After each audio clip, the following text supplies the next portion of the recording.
Hello everyone, आज के video में हम डिस्कस करने वाले हैं CAT 2022 slot 1 question number 6 to 10। तो यहाँ पे हमारे पास पहला क्वेश्चन है, Pinky is standing in a queue at a ticket counter. Suppose the ratio of the number of person standing ahead of Pinky is to the number of person standing behind her in the queue is 3:5। यानी कि मेरे पास ये पिंकी है और उसके आगे कुछ Q में लगे हुए होंगे और उसके पीछे कुछ क्यू में लगे हुए होंगे। If the total number of persons in the queue is less than 300 then the maximum possible number of persons standing ahead of Pinky is. Question में कहा गया है कि ये पिंकी है, इसके आगे कुछ लोग लाइन में लगे हुए हैं, इसके पीछे कुछ लोग लाइन में लगे हुए हैं, ठीक है ना। तो हमसे ये कहा गया है जो आगे लगे हुए हैं और जो पीछे लगे हुए हैं उनका जो रेशो है वो 3:5 है। तो मैं अज्यूम कर लेता हूं कि आगे जो लोग लगे हुए हैं लाइन में वो 3 के हैं और पीछे जो लगे हुए हैं वो 5 के हैं। अब टोटल नंबर ऑफ पर्सन्स कितने हो गए? 3 के प्लस पिंकी 1 प्लस 5 के। हमसे कहा गया है total number of persons is less than 300 then the maximum possible number of person standing ahead of Pinky कितना हो सकता है। तो यहां से मैं कह सकता हूं 3k plus 5k which is 8k is less then 299। So k must be less than 299 divided by 8। यानी k की मैक्सिमम वैल्यू 299 बाय 8 से जस्ट कम हो सकती है। हमें सिर्फ इंटीजर वैल्यू निकालनी होगी और 3 से मल्टीप्लाई करूंगा तो मेरे पास मैक्सिमम वैल्यू जो है k के अकॉर्डिंग जो लोग p से आगे खड़े होंगे वो आ जाएंगे। तो मैक्सिमम वैल्यू कितनी होगी यहाँ पे? अगर मैं इंटीजर निकालूं तो 299 डिवाइड बाय 8 यानी 37। अभी 37 से बड़ी वैल्यू रखूंगा, 37 से बड़ी वैल्यू रखूंगा तो वो वैल्यू 29 बाय 8 से बड़ी हो जाएगी, पर मुझे उससे छोटी वैल्यू रखनी है की, तो k की वैल्यू आ जाएगी 37। और यहाँ पे मुझसे पूछा है p से आगे कितने लोग हैं, तो हो जाएंगे 3 × 37 यानी कि 111। तो मैक्सिमम 111 लोग हैं वो पी से आगे खड़े हो सकते हैं गिवन कंडीशन को सेटिस्फाई करते हुए। So correct answer here will be 111। ठीक है, easy question. Next, trains A and B start travelling at the same time towards each other with constant speed from station X and station Y respectively. Question ये है मेरे पास कि मेरे पास train ए और B है और वो चलती हैं स्टेशन एक्स और वाई से, ठीक है ना। तो यहां पे मैंने मान लिया this is station X, this is station Y. A train चल रही है यहां से, बी ट्रेन चल रही है यहां से। ट्रेन ए रीचेज स्टेशन वाई इन 10 मिनट्स। ट्रेन ए रीचेज स्टेशन वाई इन 10 मिनट्स यानी कि ए जब यहां से यहां चलती है सो ए को पहुंचने में लगते हैं 10 मिनट्स, ठीक है ना। सो ए जब यहाँ चलती है ट्रेन तो इसको लगते हैं 10 मिनट्स एक्स से वाई जाने में, while the train B takes 9 minutes to reach station X after meeting train A. यानी कि ट्रेन ए इस डायरेक्शन में गई है और ट्रेन बी मेरे पास इस डायरेक्शन में गई है। अब ट्रेन ए और बी लेट्स से यहाँ पे कहीं मिलते होंगे तो टोटल टाइम ए से बी को जाने में जो लग रहा है वो 10 मिनट्स लग रहे हैं। ट्रेन बी जो है यहाँ पे किसी पॉइंट पे मिल रही है, मैं मान लेता हूँ ये meeting point, let's say meeting point तो एम से डिनोट कर देते हैं। और उसके बाद बी जो ट्रेन है वो यहाँ एक्स पे पहुंच रही है 9 मिनट्स में। 9 मिनट्स में कौन पहुंच रही है? ट्रेन बी, करेक्ट, ठीक है ना। अब देखो यहाँ पे मैं इस डिस्टेंस को 2 पार्ट में डिवाइड कर देता हूँ, मैं इस डिस्टेंस को 2 पार्ट में डिवाइड कर देता हूँ और उससे पहले मैं ये अज्यूम कर लेता हूँ कि टोटल टाइम अगर 10 मिनट लग रहा है ट्रेन ए को, लेकिन एक टाइम टी ऐसा होगा जब एक ट्रेन ये यहाँ से चली होगी और बी यहाँ से चल रही होगी, दोनों का ट्रैवलिंग टाइम सेम होगा।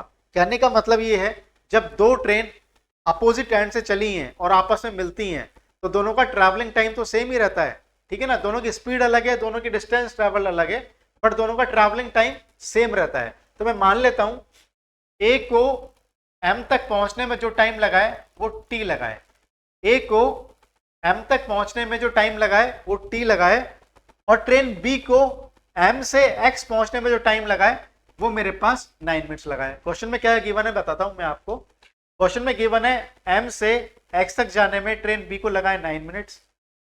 मैंने एज्यूम कर लिया कि ट्रेन ए को एम तक जाने में लगेंगे टी मिनट्स। अब ट्रेन ए को एक्स से एम तक जाने में लग रहे हैं टी मिनट्स, और टोटल टाइम मेरे पास 10 मिनट्स है। इसका मतलब ट्रेन ए को 10 माइनस टी मिनट्स यहां के लिए लगेंगे। अब ट्रेन बी को एम से एक्स तक लग रहे हैं 9 मिनट्स, लेकिन मैंने कहा है दोनों का ट्रैवलिंग टाइम सेम होगा एम तक आने में, तो इसको अगर टी मिनट्स लग रहे हैं तो ट्रेन बी को भी आने में मेरे पास टी मिनट्स ही लगेंगे। तो टी मिनट्स ट्रेन बी को वाई से एम तक आने में, एम से एक्स तक आने में 9 मिनट्स, ट्रेन ए को एक्स से एम तक जाने में टी मिनट्स, और एम से वाई तक जाने में 10 माइनस टी, क्योंकि मेरे पास टोटल टाइम 10 मिनट है ए को एक्स से वाई तक जाने में। अब मैं डिस्टेंस देखूंगा, दोनों पार्ट में डिस्टेंस इक्वल करूंगा। मैं ट्रेन ए की जो स्पीड है वो स्पीड ऑफ ए से डिनोट कर देता हूं, और ट्रेन बी की जो स्पीड है वो स्पीड ऑफ बी से डिनोट करूंगा, ताकि हमको ये चीज समझ में आ जाए। अब क्या करते हैं, ये वाली डिस्टेंस की अगर बात करूं मैं एक्स से एम की, अगर मैं एक्स से एम की बात करूं तो ये डिस्टेंस जब ए ट्रैवल करेगा तो कितना होगा, speed of A into T, speed of A into T, ठीक है ना। ये मेरे पास ये वाली डिस्टेंस आ गई है। अब जब बी ट्रैवल करेगा इसको तो क्या होगा, ये स्पीड ऑफ बी टू 9, क्योंकि speed of B into 9 is this distance, speed of A into T will be this distance, right. तो यहां से मेरे पास S A upon S B कितना आ गया है, 9 upon T. S A upon S B की वैल्यू आ गई 9 अपॉन टी। अब मैं इस वाले डिस्टेंस के लिए कॉन्सेप्ट यूज करता हूं। इस वाले डिस्टेंस के लिए S A into 10 minus T, S A into 10 minus T, ये वाले डिस्टेंस के लिए S speed of A into 10 minus T will be equal to, अब ये बी के लिए क्या होगा, speed of B into T, speed of B to T. हमने खाली डिस्टेंस को इक्वेट किया है दोनों के रेफरेंस में, एक बार ए के लिए और एक बार बी के लिए। तो speed of A divided by speed of B, यहां से कितना आ जाएगा मेरे पास, speed of A divide by speed of B कितना आ जाएगा, टी डिवाइडेड बाय 10। तो यहां से speed of B 9 by T आया, यहां से स्पीड ऑफ ए दोनों को इक्वेट कर दूंगा मैं, यानी कि टी 9 अपॉन टी की वैल्यू कितनी आ गई है, T divided by 10 minus T, cross multiply किया, 90 minus 90 is equal to T square. इसका मतलब टी स्क्वायर प्लस 90 माइनस का 90 इज इक्वल टू 0, ठीक है ना। इसका मतलब क्या हुआ, T square plus 15t minus 60, तो प्लस 90 ये हो गया, माइनस का 90 इज इक्वल टू 0। इसका मतलब क्या हुआ, t कॉमन ले लिया तो t प्लस 15 माइनस का 6 कॉमन ले लिया तो t plus 15 is equal to 0। इसका मतलब t प्लस 15 और t minus 6 is equal to 0। t की वैल्यू माइनस 15 तो हो नहीं सकती, तो यहाँ पे t की वैल्यू कितनी आ जाएगी, 6। फिर t टाइम नेगेटिव नहीं हो सकता, तो t की वैल्यू माइनस 15 तो नहीं होगी, तो t की वैल्यू आ जाएगी यहाँ पे 6। इसका मतलब t की वैल्यू 6, इसका मतलब ये वाली टाइम जो आ रहा है 6 आ रहा है, ये वाला टाइम जो आ रहा है वो 6 आ रहा है। क्वेश्चन में क्या पूछा है, the total time taken in minutes by train B to travel from station y to station x। Station y से स्टेशन x आने में जो ये वाली ट्रेन है, ट्रेन B, इसको कितना टाइम लगेगा, तो यहाँ पे कितना टाइम लग रहा है इसको 9 मिनट्स, और यहाँ पे लग रहा है इसको t मिनट्स। t की वैल्यू कितनी आई है यहाँ पे 6, so if t is equal to 6, तो टोटल टाइम होगा मेरे पास 6 plus 9 which is equal to 50। तो यहाँ पे total time taken by train B to travel from y to x is equal to 15 minutes. ठीक है ना।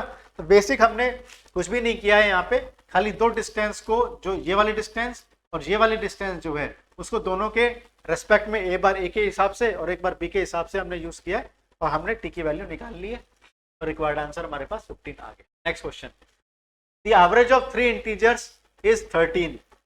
तो यहाँ पे मैं 3 इंटीजर्स मान लेता हूँ, i1, i2 और i3, और गिवन है उनका एवरेज 13 आ रहा है। इसका मतलब उनका जो सम होगा i1 plus i2 plus i3, उसकी वैल्यू कितनी होगी? 3 into 13 which is equal to 39. When a natural number n is included, the average of these 4 integers remain an odd integer. What does mean in it? का मतलब क्या हुआ? When a natural number n is included, यानी कि i1 plus i2 plus i3 plus n को हमने include किया, तो average of these 4 integer divided by 4 becomes N odd integer. ठीक है ना, ऑड इंटीजर, ये मेरे पास ऑड इंटीजर है, ऑड इंटीजर, राइट, जीरो नहीं है ये, ऑड इंटीजर, मैं इसको ऑड इंटीजर लिख लेता हूं, ऑड इंटीजर। ठीक है ना। इसका मतलब क्या हुआ? i1 plus i2 plus i3 plus n is equal to 4 times odd integer.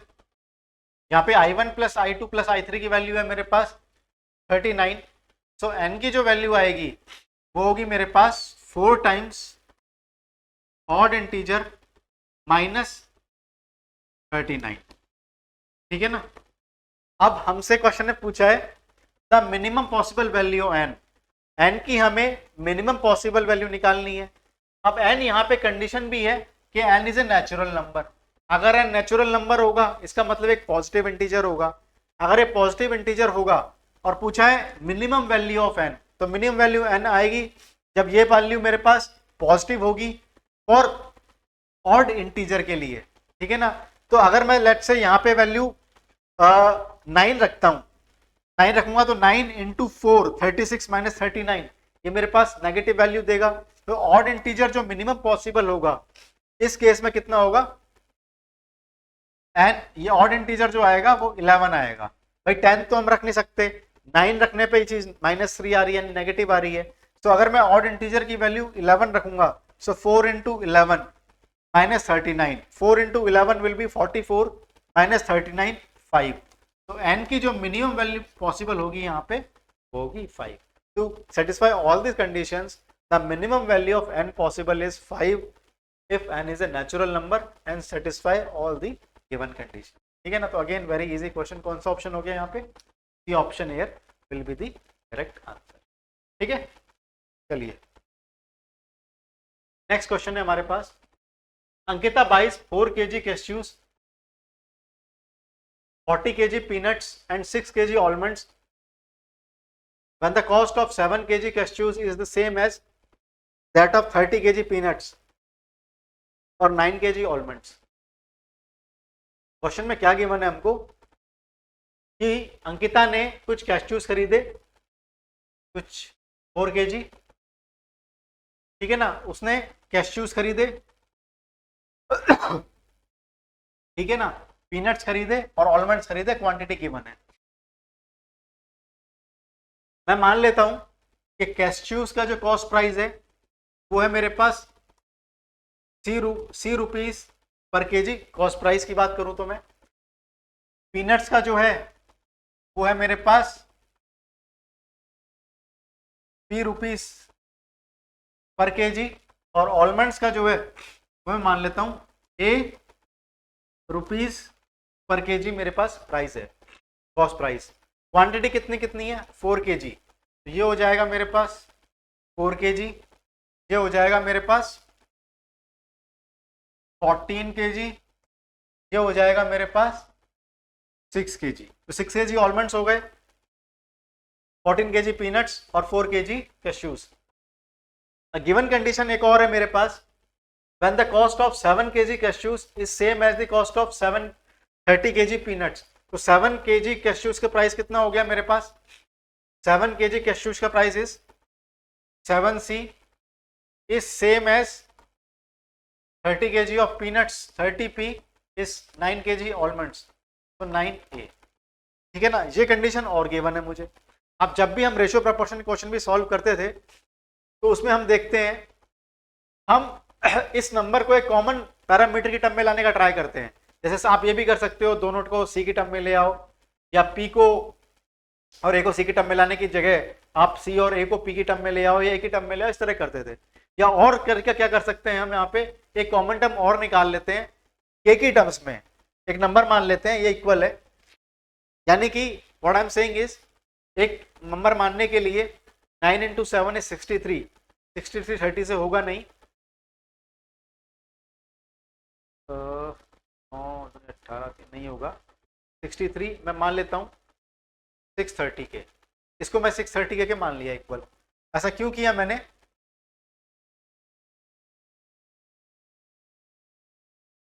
तो मेरे पास सी की जो वैल्यू आ जाएगी वो आ जाएगी 90 के, पी की जो वैल्यू आ जाएगी मेरे पास वो आ जाएगा 21 के, और मेरे पास ए की जो वैल्यू आ जाएगी वो आ जाएगी 70। अब क्या हुआ, मेरे पास एक जो प्राइस है तीनों की, कॉस्ट प्राइस जो है वो कॉस्ट प्राइस एक पैरामीटर, कॉमन पैरामीटर के की टर्म में आ गई है। अगर के की वैल्यू मुझे पता चल जाएगी तो उसके बाद जो भी कॉस्ट प्राइस है मैं इजीली निकाल पाऊंगा। तो C इज इक्वल टू 90 के, P इज इक्वल टू 21 के और A इज इक्वल टू 70 के, ये मेरे पास इजीली यहाँ पे आ गया है।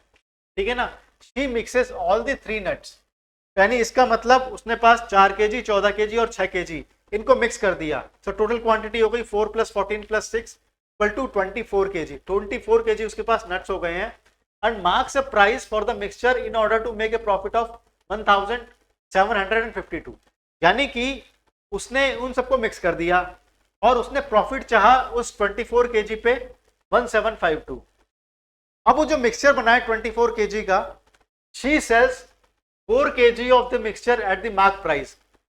तो उसने प्रॉफिट ऐड करने के बाद 24 kg का जो कॉस्ट प्राइस होगा उस पर उसने प्रॉफिट ऐड किया होगा, तो कुछ मार्क्स प्राइस आया होगा। उस मार्क प्राइस में से उसने 4 kg तो उस मार्क प्राइस से बेच दिया, and remaining at 20% discount on the mark price, और जो बचा उसके पास 20 kg का जो मिक्सचर होगा नट्स का, वो उसने मार्क प्राइस के 20% डिस्काउंट में बेचा होगा। इस तरह से उसको जो प्रॉफिट हुआ वो ये नहीं हो कि प्रॉफिट हो गया 744 का। तो आपको ये बताना है कि आपको ये बताना है then the amount in rupees that she had spent in buying almonds, यानी कि ऑलमंड्स पे उसने कितना खर्चा किया होगा ये आपको निकालना है।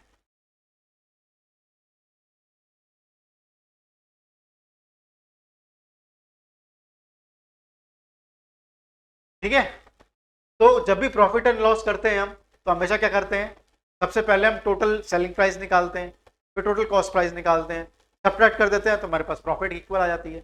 तो यहाँ पे मेरे पास गिवन है 24 kg की मेरे पास टोटल कॉस्ट प्राइस कितनी आ जाएगी भाई, मेरे पास उसने 4 kg ये खरीदा है, ये खरीदा है, ये खरीदा है, ठीक है ना। सो मेरे पास सी की वैल्यू आ गई है 90 के, अगर मैं 4 से मल्टीप्लाई कर दूंगा इसको तो मेरे पास total cost price of cashews आ जाएगी। 21 के को मैं 14 से मल्टीप्लाई कर दूंगा तो मेरे पास टोटल कॉस्ट प्राइस पीनट्स की आ जाएगी, सिमिलरली ऑलमंड्स की आ जाएगी। ठीक है, इसका मतलब ये हुआ कि टोटल कॉस्ट प्राइस कैश्यूज से कितनी हो जाएगी मेरे पास। मैं एक्चुअली क्या कर रहा हूं, टोटल मिक्सचर की कॉस्ट प्राइस निकालने का ट्राई कर रहा हूं।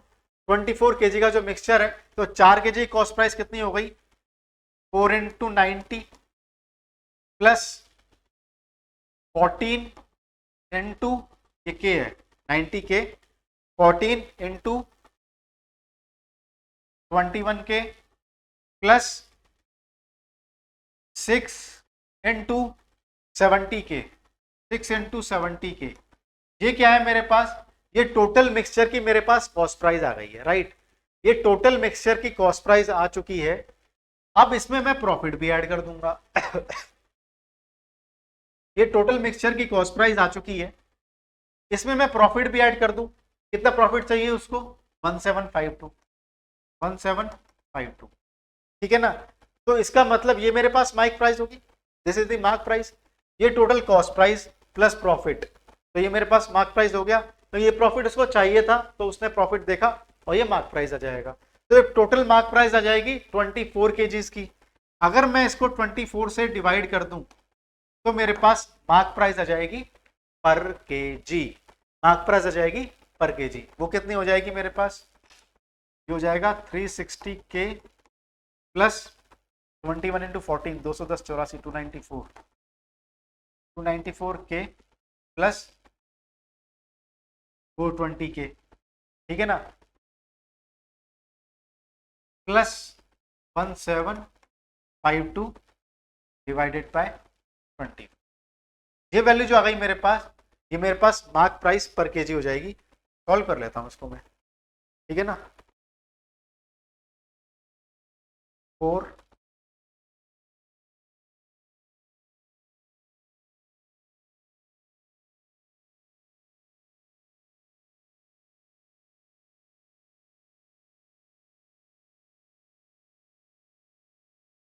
ठीक है ना, कितना आ जाएगा ये। एग्जाम में कैलकुलेटर अलाउड होता है तो आई ऑलवेज सजेस्ट कि ज़्यादा दिमाग मत लगाओ कैलकुलेशन में, यूज कैलकुलेटर। कितना आ जाएगा 44.75 के plus 1752 divided by 2473। Boss this is your mark price per kg, this is your mark price per kg, ठीक है ना। अब कैलकुलेशन जो कर रहे हैं वो ध्यान से देखना आप, this is your mark price per kg. अब क्वेश्चन में हमसे कहती है वो ही sells 4 kg of the mixture at this mark price. तो भैया उसने 4 kg मिक्सचर इस मार्क प्राइस से बेचा है तो उसको पैसा कितना मिला होगा, 4 इंटू 44.75 के प्लस 73, ये तो उसका सेलिंग प्राइस आ गया 4 kg का। अब 20 kg जो बचा हुआ है वो उसने 20% डिस्काउंट पे बेचा, तो फिर उसके पास सेलिंग प्राइस कितना आएगा, 20 kg डिस्काउंट ऑफ 20%, तो 80% मिला होगा, और उसका ये प्राइस कितना आ गया 44.75, ठीक है ना, 44.75 प्लस 73, ये तो सेम ही रहेगा, ये तो सेम ही रहेगा, ठीक है ना। ये आ गया उसके पास टोटल सेलिंग प्राइस, 4 kg का सेलिंग प्राइस प्लस 20 kg का सेलिंग प्राइस, ठीक है ना। इसमें से अगर मैं कॉस्ट प्राइस रिड्यूस कर दूं, अगर मैं टोटल कॉस्ट प्राइस रिड्यूस कर दूं, टोटल कॉस्ट प्राइस कितना आया था मेरे पास टोटल कॉस्ट प्राइस कितना आया है 1074 के, 360 के प्लस 294 के प्लस 420 के, यानी कि 1074 के। Total selling price minus total cost price is equal to profit, और प्रॉफिट यहां पे कितना हो रहा है उसको 744 का। ये इक्वेशन सॉल्व करते हैं, यहां से 44.75 के प्लस 73 कॉमन आ जाएगा, बचेगा कितना उसके पास 4 plus 20 into 0.8 is 16 plus 4 20, right, minus 1074 k, that will be equal to 744, right। Solve करते हैं तो 44.75 into 20 is 895 k plus 73 into 20 1460 minus 1074 k is equal to 744, right. तो यहां से 1074 माइनस 895 इधर जो जाएगा तो मेरे पास ये आ जाएगा 1074 minus 895 179 k is equal to 1460 minus 1460 minus 744 716, ठीक है, तो k की वैल्यू कितनी आ जाएगी, k की वैल्यू कितनी आ जाएगी 716 डिवाइडेड बाय 179 इस k की वैल्यू आ गई है 4। अब k की वैल्यू जब मेरे पास 4 आ गई है तो मेरे पास टोटल कॉस्ट कितनी होगी कैस्ट्यूज की 90 इंटू के, p की वैल्यू 21 इंटू के एंड ऑलमंड की 70 इंटू के। ठीक है ना, तो अब मुझसे क्वेश्चन क्या पूछा गया है, that she had the amount she had spent buying the almonds sorry A की वैल्यू आएगी, ये तो क्वांटिटी से मल्टीप्लाई करना पड़ेगा टोटल के लिए, तो ऑलमंड्स की मुझे निकालनी है। सो ऑलमंड्स की मेरे पास कॉस्ट प्राइस कितनी आ रही थी 70 के, भाई ए की वैल्यू 70 की आई है ना, यहाँ सी कॉस्ट प्राइस है, पी कॉस्ट प्राइस है, ए कॉस्ट प्राइस है पर केजी की इन टर्म्स ऑफ के।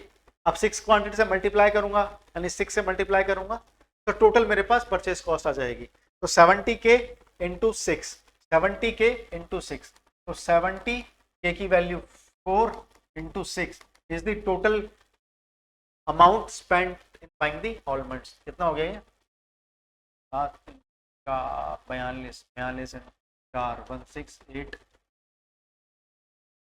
1680 इज द ऑप्शन। ठीक है ना, तो total amount spent in buying the almonds is 168। I repeat what I have done is, यहाँ पे मेरे पास कॉस्ट प्राइस मैंने कैसे चूज की, पर केजी सी मानी है, पीनट्स की पी मानी है, ऑलमंड्स की ए मानी है, टोटल क्वांटिटी कितनी कितनी खरीदी है ये भी मुझे गिवन है। एक कंडीशन और गिवन है 7 into C is equal to 30 into P is equal to 9 into A, which I assume in a common term, ताकि मुझे एलसीएम वेलसीएम का झंझट ना आए, तो मैंने इनका मल्टीपल इस तरह से मान लिया और कॉमन पैरामीटर के ले लिया, ताकि मैं सी की वैल्यू, पी की वैल्यू और ए की वैल्यू एक कॉमन पैरामीटर के की टर्म में निकाल लिया और सब इंटीजर की वैल्यू में आएंगे। उसके बाद मुझे गिवन है जो मेरे पास टोटल मिक्सचर बना है उस पर मुझे 1752 का प्रॉफिट लेना था, तो मैंने टोटल मार्क प्राइस निकाल ली है, total cost price plus profit divided by 24 किया तो मार्क प्राइस पर केजी आ गया, मार्क प्राइस पर केजी आ गया मेरे पास 44.75 के प्लस 73। अब उसने 4 केजी तो इस मार्क प्राइस से बेचा है और बचा हुआ जो क्वांटिटी है 20 केजी को उसको 20% डिस्काउंट पे बेचा है, तो टोटल सेलिंग प्राइस 20 केजी की ये होगी, 4 केजी की ये होगी, सो टोटल सेलिंग प्राइस आ गई है। इसमें से मैंने टोटल कॉस्ट प्राइस को सब्ट्रैक्ट कर दिया तो मेरे पास क्या आता है प्रॉफिट, प्रॉफिट गिवन इज 744, तो मैंने इस इक्वेशन को सॉल्व किया तो मेरे पास के की वैल्यू आ गई है 4। जब के की वैल्यू 4 आ गई है इसका मतलब ऑलमंड की मेरे पास पर केजी प्राइस आ गई 70 इंटू 4, इस तरह मेरे पास टोटल अमाउंट स्पेंड जो हो जाएगा वो मेरे पास 6 केजी पे जो स्पेंड होगा वो ए से मल्टीप्लाई करके आ जाएगा। सो correct answer here is the total amount spent on buying the almond is 168। Moderate to difficult level question. Now, the largest value of a for which the equation x plus a plus x minus 1 is equal to 2 has infinite number of solution for x is, देखो यहाँ पे क्या हो रहा है, एक हमारे पास modulus given है और मॉडुलस में मॉडुलस इक्वेशन सॉल्व करने की जगह हम इसको कोऑर्डिनेट एक्सिस पे ड्रॉ करके भी समझ सकते हैं। यहाँ पे हमसे कहा गया है, देखो इससे पहले कॉन्सेप्ट समझते हैं, अगर मेरे पास x माइनस ए का मॉड्यूलस यहाँ पे आ रहा है, लेट्स से मैं कहता हूँ x माइनस पी का modulus plus x minus Q का मॉड्यूलस, उसकी वैल्यू 2 है, उसकी वैल्यू 2 है, तो इसका मतलब क्या होगा, एक मेरे पास p पॉइंट है, एक मेरे पास q पॉइंट है, x कोऑर्डिनेट मतलब x एक्सिस पे, और x जो लाई करेगा ना, x जो लाई करेगा तो x की p से डिस्टेंस ये वाली होगी और x की q से डिस्टेंस ये वाली होगी, और x की p से डिस्टेंस प्लस x की q से डिस्टेंस उसका जो सम होगा वो 2 होगा। x की p से डिस्टेंस प्लस x की q से डिस्टेंस उसका जो सम होगा ना वो 2 होगा। अब देखो यहाँ पे सपोज मैंने x मान लिया, तो x से p की डिस्टेंस और x से q की डिस्टेंस उनका सम 2 आना चाहिए। अब सपोज मैं x यहाँ मानता हूँ तो मेरे पास p की डिस्टेंस भी कम हो गई, q की डिस्टेंस भी कम हो गई, वो 2 आ ही नहीं सकती है। अगर मैंने x यहाँ माना तो सेम केस होगा, लेकिन अगर मैं x को इन दोनों के बीच में कहीं मान लेता हूँ, x को इन दोनों के बीच में कहीं मान लेता हूँ, तो p से डिस्टेंस ये वाली है और q से डिस्टेंस ये वाली है, दोनों का सम 2 आ सकता है। यानी अगर दोनों के बीच का गैप 2 है, अगर दोनों के बीच का गैप 2 है तो x इन दोनों के बीच में कहीं भी लाई कर सकता है, इन दोनों के बीच में कहीं भी लाई कर सकता है। अगर वो यहाँ लाई करेगा तो this distance plus this distance, अगर वो यहाँ लाई करेगा तो this distance plus this distance, यहाँ लाई करेगा तो this distance plus this distance. यानी कि अगर P और Q के बीच की गैप 2 है तो X को इन दोनों के बीच में लाई करना पड़ेगा। फॉर एग्जाम्पल जैसे कि मैं P की वैल्यू लेट से 7 मान लूं और Q की वैल्यू 9 मान लूं। अगर P की वैल्यू 7 मान लूं और Q की वैल्यू 9 मान लूं मैं, तो जो X की वैल्यू होगी वो 7 से 9 के बीच में होगी। जब भी मान लो मैंने यहाँ वैल्यू मान ली तो ऑलरेडी ये डिस्टेंस तो 2 है, ऑलरेडी ये डिस्टेंस तो 2 है, ये 2 से ज्यादा हो जाएगा मेरे पास। हाँ ये हो सकता है कि ये अगर 8 हो जाए मेरे पास, लेट से 8 हो गया तो ये मेरे पास 6 हो जाएगा, तो ये डिस्टेंस 1 और ये डिस्टेंस अगेन 1 हो जाएगी 8 वाले में। लेकिन उस केस में मैं इसकी रेंज नहीं निकाल पाऊंगा। कहने का मतलब ये है मेरे पास 7 से 9 के बीच में अगर वैल्यू मैं x की रखता हूं तो मेरे पास जो है x इन दोनों के बीच में अगर कहीं भी लाया करेगा तो मेरे पास वैल्यू 2 ही आएगी एडिशन की। तो यहाँ पे मेरे पास क्या कंडीशन गिवन है क्वेश्चन में, x प्लस a का मॉड्यूलस प्लस x माइनस 1 का मॉड्यूलस की वैल्यू 2 है मेरे पास, ठीक है ना। इसका मतलब एक पॉइंट तो मेरे पास यहाँ पे 1 हो गया। अब एक कोऑर्डिनेट मुझे और लेना है सच दैट इसकी वैल्यू 2 हो जाए मेरे पास। एक पॉइंट तो मेरे पास 1 हो गया, एक कोऑर्डिनेट और लेना है सच दैट दोनों के बीच का गैप जो है 2 रहेगा। सो अगर दोनों के बीच का डिस्टेंस 2 रखना है सो इस तरफ तो मेरे पास 3 आ सकता है, इस तरफ तो 3 आ सकता है कि गैप 2 हो जाए, और यहाँ पे ये गैप 2 होना चाहिए और ये गैप भी 2 होना चाहिए। तो डेफिनेटली एक जो पॉइंट आएगा वो मेरे पास -1 आएगा। सो एक पॉइंट -1 होना चाहिए और एक 3 होना चाहिए सच दैट दोनों पॉइंट के जो गैप है वो 3 आएगा। सो सेटिस्फाई दिस कंडीशन। इसका मतलब ये जो मॉड x प्लस a है, इसका मतलब ये है मॉड x प्लस a जो वैल्यू है, या मैं कह सकता हूं मॉड x प्लस में तो ऐसा समझो आप भाई, जैसे x minus P x minus Q था तो यहां पे मैं कह सकता हूं कि x प्लस a यानी कि -a की जो वैल्यू आएगी या तो -1 आएगी आपके पास, या आपके पास -a की वैल्यू आएगी वो 3 के इक्वल आएगी, ठीक है ना। -a की जो वैल्यू आएगी यहाँ पे या तो वैल्यू -1 के इक्वल आएगी या वो वैल्यू आएगी आपके पास 3 के इक्वल आएगी। इसका मतलब क्या होगा, a की वैल्यू 1 आएगी या a की वैल्यू -3 आएगी। तो हमसे पूछा है the largest real value, so largest real value तो यहाँ पे 1 ही हो, ठीक है ना। Largest real value will be 1, ठीक है ना, बाकी तो उससे कम होते जाएंगे। तो understand this concept in distance format, दोनों पॉइंट के डिस्टेंस का 2 रहेगा तो रेंज जो आएगी -1 से 3 आएगी। अगर ये -1 से 3 आएगी तो a की वैल्यू हो जाएगी -3 से 1। अगर ये वैल्यू -1 से 3 आएगी तो सेटिस्फाई दिस कंडीशन, a की जो रेंज आएगी वो -3 से 1 आएगी। अगर a की वैल्यू -3 से 1 आएगी तो यहाँ पे मैक्सिमम जो वैल्यू आएगी वो मेरे पास 1 आ जाएगी, ठीक है। So correct answer will be, ठीक है। चलिए, I hope we have solved all the questions and you have understood well. अगर कोई भी डाउट है तो you can ask in the comment section. Thank you.